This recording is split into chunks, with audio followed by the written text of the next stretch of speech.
So you already had the divorce papers ready? How about that? I scared you, didn't I? Because I'm ready for this anytime. So you better cool down and think about what you just said. With that, my husband Jackson got up and went into his room. My name is Camila, and I'm a 28-year-old office worker. I got married a year ago to a man named Jackson. We met on a blind date, and he pursued me. After dating for a year and a half, we got married. I think we got married a little too soon, but I always thought I wanted to get married and have children before I turned 30. So I accepted his proposal.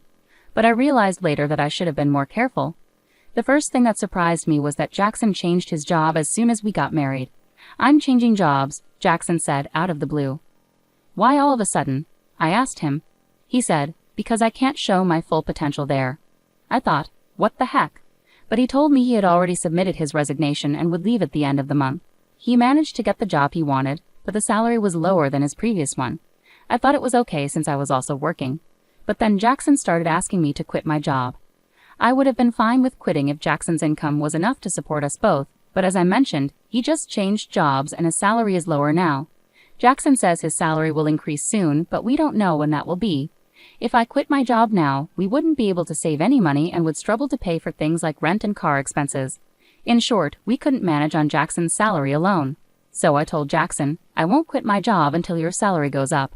Jackson seemed to agree, but he kept asking me to quit. Each time, I gave him the same answer. Now we've been married for a year, and Jackson's salary still hasn't increased. He keeps asking, "When are you going to quit?" I'm really tempted to say now, sarcastically, and then tell him I'm just kidding and can't quit yet. If he wants me to quit so badly, he should earn more money. I feel like he should focus on his own work before persistently asking me to quit. I once wondered why Jackson wants me to quit my job so badly, and I finally came up with an answer. It seems Jackson wants me to take care of his mother, Helen. "I just want to make things easier for you, Mom," Jackson would often say to Helen whenever we visited my in-laws' house. Helen would graciously thank him, and then Jackson would add, "But we're both working," giving me a meaningful look. It was like he was subtly pushing me to quit my job. He claims his mother needs assistance, but Helen isn't actually sick or in need of care. She's healthy and quite active. In fact, she earns enough from her part-time job to support her hobbies, social outings, and live a fulfilling life. So realistically, she doesn't require my help at all. If I were in Helen's shoes, I'd feel disheartened to be seen as needing care when I'm perfectly capable. But Jackson continues to insist that I take care of Helen. "Oh, if only one of us were home during the day, we could go check on Mom every day," Jackson suddenly voiced his thoughts. It seemed he wanted me to visit my in-laws' house daily. Though hearing this was tiring, I persisted in asking my husband, "Helen is perfectly healthy. What exactly do you expect me to do?" Jackson matter-of-factly responded, "There are plenty of things you could do. You could help with housework or run errands. There's a lot to assist her with." "But Helen works part-time and spends time with her friends during the day, so she's not home much, right?" I countered. "Even if Mom isn't home, you could still handle the housework, couldn't you?" Jackson's words left me baffled. What is he saying? Am I supposed to be her maid? I thought to myself. Jackson seems to be very concerned about appearances, especially in front of his parents. If he's so determined to care for them, he should handle the household chores himself. I wasn't interested in indulging Jackson's pride, so I didn't quit my job and avoided visiting my in-laws on my days off. However, I did make sure to visit them during holidays like New Year's. Thinking back, Jackson often gave me tasks when we visited my in-laws together. He'd ask me to clean up, assist his mom, check if anything was needed from the store, and so on. But I never acted on these requests. When he asked me to go to the store, I'd respond with, "Don't you know more about this area than I do?" He'd then say it wouldn't make sense if I did it. I don't really understand his reasoning. It seems like he just wants to control me and feel good about taking care of his parents, doesn't it? That's how I started to view Jackson over time. Could it be that he's more concerned with appearances than genuinely caring for me? When I boldly asked him, "Why don't you pitch in or quit your job to care for your own mother?" He appeared extremely uncomfortable and had a disgusted expression on his face. "That's not something I'm supposed to do. I'm giving you these instructions so that my mom will think that you are a considerate, useful wife. I hope you realize how kind I am to you," he said. In other words, he wants to dump all the difficult tasks on his wife and show off how good he is, as if it's something remarkable. Well, I'm not his servant or slave, and I don't deserve to be treated disrespectfully in front of my in-laws. If Jackson continues making unreasonable demands, I won't stay silent. I'll stand up for myself. But despite talking to him, Jackson hasn't changed. He still asks, "Are you going to quit your job?" And whenever we visit my in-laws, he orders me around just like before. I had enough and decided to discuss it with him. "I think we need to talk about our future," I said. "Huh, what are you even trying to say?" "I'm honestly fed up. I'm tired of you constantly asking me when I'll quit my job. I'm exhausted from you pressuring me to take care of Helen. Why are you fed up with that? You're my wife, and it's your duty to care for your husband's parents. Don't you think that's a huge responsibility for me? Shouldn't you, as their biological child, be responsible for helping with the housework and taking care of your own parents in the first place? No way, it's the wife's duty to do it. Are you the kind of person who doesn't care about family? I'm really disappointed to hear you say that. Then let me ask you this. How have you been taking care of my parents? If I asked you to care for my parents, would you do it then? I questioned. Jackson stared at me blankly. What are you saying? Why should a husband take care of his wife's parents? Does that mean you won't take care of my parents now or ever? The husband's parents and wife's parents are completely different, I pressed. What difference does that make anyway? I don't get it, I said, frustrated.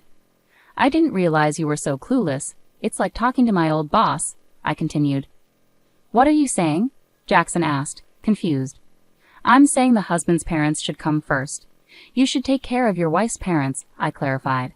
What? I exclaimed. So you only prioritize your own blood-related family?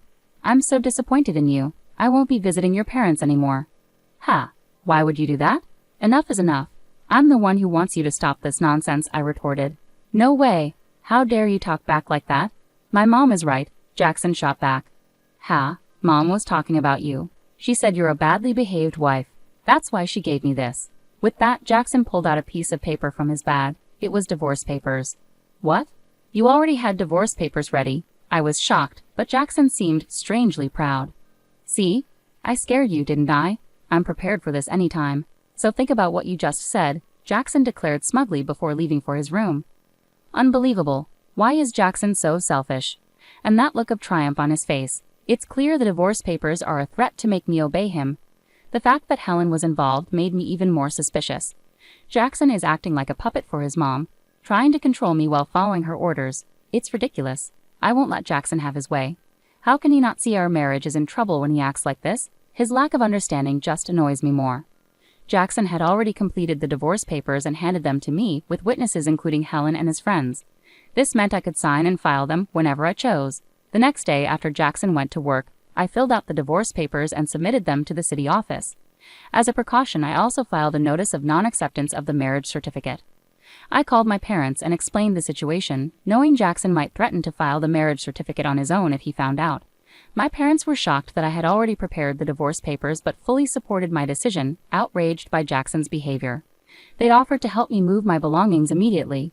Taking a leave from work, I had my parents come over and relocate all my things to their house while Jackson was away. I decided to stay with my parents for a while. It was the first time in a long time that I felt comfortable and at ease spending time at their home. Thinking back, Jackson never lifted a finger for housework. I cooked dinner after long work days and handled all the cleaning and laundry on my days off. On top of that, he expected me to care for my in-laws, which was impossible. That night, Jackson called me as he must have just returned home from work. Hello. Hey, where are you right now? I'm at my parents' house. Ha, why would you go back to your parents' house without my permission? And there's none of your stuff here. Don't tell me you're staying the night there. I almost laughed. How could he think I was staying over when I had taken most of my things with me? It really showed his selfishness to even suggest that. I moved out of the house. I'm not coming back. Ha, what are you talking about? Come back here and make me some food, Jackson demanded. Please make it yourself, I replied firmly and ended the call. I couldn't discuss filing for divorce with him if he behaved like this. I decided to wait for him to come to my parents' house instead and blocked his number. A week later, Jackson showed up at my parents' house, but he wasn't alone. He had brought his parents with him. All three wore serious expressions. I led them into the living room, and we faced each other, 3 against 3. How could you do this? How could you leave for so long without my permission? Jackson demanded. Well, you were treating me like your housekeeper, weren't you? All I asked you to do was to take care of my family, Jackson insisted, his parents looking stern. Helen shot me a fierce glare. Don't twist things around. You always find ways to avoid your responsibilities and push them onto others. I've explained this countless times. That's not what I meant. What kind of wife are you if Jackson is doing so much for you? Helen continued, criticizing me. My father started to tremble with anger at her words. Before he could lose his composure, I interjected. Jackson told me to quit my job and care for Helen, saying it's my duty as his wife. but when it comes to my family, he expects me to handle everything alone. Ultimately, Jackson just wants obedience and uses me to care for his parents while taking credit for it. That's why he prioritizes his parents over mine. Have you heard Jackson say these things?" Helen continued to glare, but my father-in-law, Carter, looked confused, indicating he hadn't heard this before. "Let's clear the air." Jackson suddenly brought up divorce papers, claiming it was Helen's idea, I added. "What? Did you suggest that?" Carter asked Helen, clearly surprised. "Oh no, it's because Camila has an attitude problem," Helen stammered. "And did you really say that Camila's parents aren't a priority?" I pressed. "Well, it's only natural that your own parents come first," Helen retorted defensively. "Don't be absurd. I came here to support you after hearing about the unfair treatment Camila endured. But now it seems you're the one at fault. Don't hide behind your parents' authority to get your way." Jackson visibly shrank in his seat. Carter spoke up, expressing everything I had wanted to say, and then apologized to me and my parents. "I'm truly sorry for the trouble caused by my foolish son. I will have a serious talk with him." "Carter, you're not to blame at all, so please don't apologize." "Thank you for your kind words, but there's something else I need to say." I turned to Jackson, who asked nervously, "What do you mean?" "The divorce papers you gave me. I've already filed them. We're no longer married." "What? No." Jackson and Helen both turned pale. "Why did you file them without my permission?" Jackson demanded, shocked. "You told me I could file them whenever I wanted, and besides, you already filled out your part and had Helen sign as a witness," I calmly explained. "Oh, that was," Jackson stammered, clearly at a loss for words. Carter, furious, intervened. "Jackson, you used divorce as a threat?" He slapped Jackson across the face. Helen was visibly shaken by the confrontation. "I apologize deeply that you had to witness this. You're right to divorce this fool. On behalf of Jackson, I'm truly sorry for ruining your marriage." Carter then grasped Jackson by the collar and demanded apologies from both Jackson and Helen before escorting them out of the house. I later thanked Carter for his intervention. He ensured that all of Jackson's assets and property were transferred to me without any alimony, given Jackson's agreement. Despite my higher income and managing our household, it was a relief to secure everything from our marriage. I later learned that Carter divorced Helen, clearly disgusted with her actions. The other day, I ran into a colleague from Jackson's old workplace, who shared some surprising news. Jackson wasn't performing well at his job and often received harsh criticism from his boss.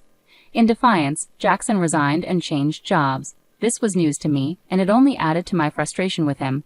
Instead of taking responsibility for his shortcomings, he blamed others, which probably contributed to his lower pay at the new job. I'm relieved I left him. I've rented a cozy apartment and enjoy living independently. Work is going smoothly. I even received a recent raise. Right now, I'm not interested in relationships and prefer focusing on my career. Jackson always cared more about appearances than his actual abilities. He maintained a facade at home, but failed to improve professionally. Sadly, there are many husbands who use divorce threats as leverage. They think they're powerful, but it's a big mistake. I hope they realize their folly and find happiness alone. Anyway, I'm grateful to have moved on from Jackson. I look forward to meeting someone special in the future.